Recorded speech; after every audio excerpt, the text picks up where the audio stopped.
In this video, I'm going to share with you 3 leadership principles that separate managers who are constantly busy from leaders who are calm, controlled, and highly effective.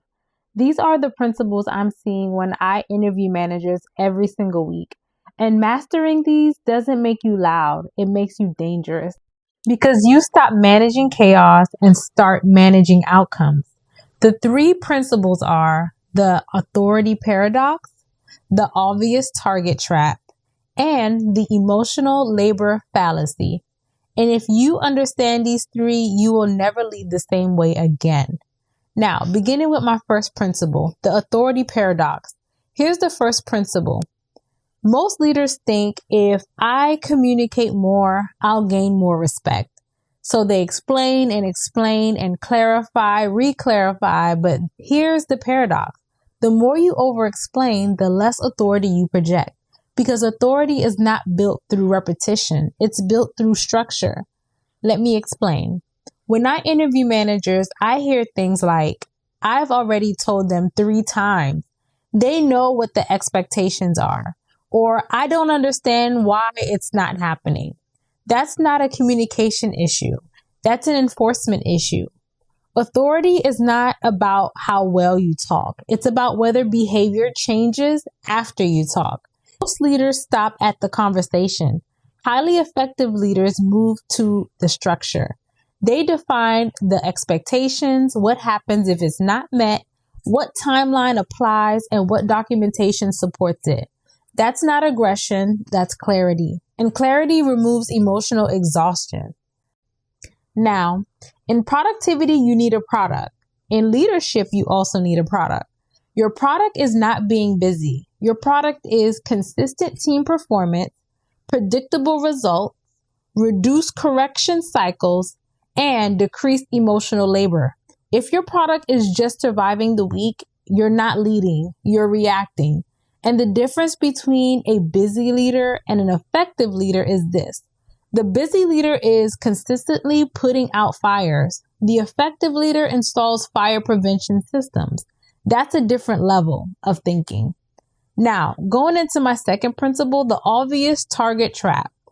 The second principle is what I call the obvious target trap, where most leaders aim at what's obvious.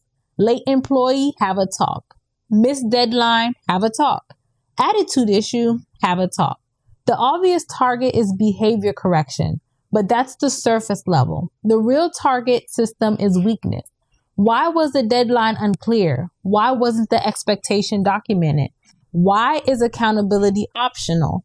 Why is follow-up inconsistent? You can't correct what you haven't structured. And if you only aim at obvious behavior, you will forever stay busy.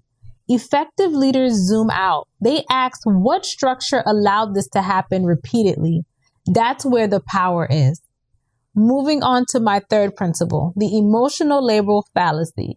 Now, the third principle, most leaders believe if you just care more, support more, show more empathy, my team will perform better. Empathy is important, but empathy without boundaries creates burnout. Here's the fallacy. You think emotional effort equals leadership effectiveness. It doesn't. Structure reduces emotional labor. When expectations are documented, when accountability is standardized, when performance conversations follow a framework, you don't need to be emotionally carrying everyone. And here's something most people won't say. High performers do not want a therapist. They want a decisive leader. Your team feels safer when standards are clear, not when emotions are managed endlessly.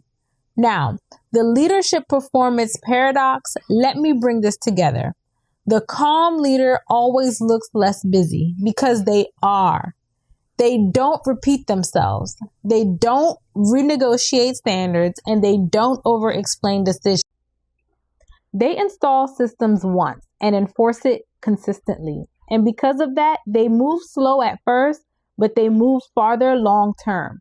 That's the performance paradox in leadership. And you reduce chaos, you reduce results, and you reduce emotion. You increase your clarity, you reduce repetition, you increase your respect. You see, it goes on and on. If you are constantly busy as a leader, if you feel respected in the title but challenged in execution, if you're always exhausted from managing adults, it's not because you're incapable. It's because nobody taught you how to install structure. They taught you how to do the job. They did not teach you how to manage humans. That's the gap. And that's measurable. That's why the first step is awareness. Take my free leadership assessment. It will show you where you've been over communicating instead of enforcing, you're targeting behavior instead of systems, and you're absorbing emotional labor instead of installing structure. And once you see it, you can fix it, because leadership should not feel chaotic. It should feel controlled. Now, if you haven't already, please subscribe, and I will see you guys on my next update of Leadership Elevation.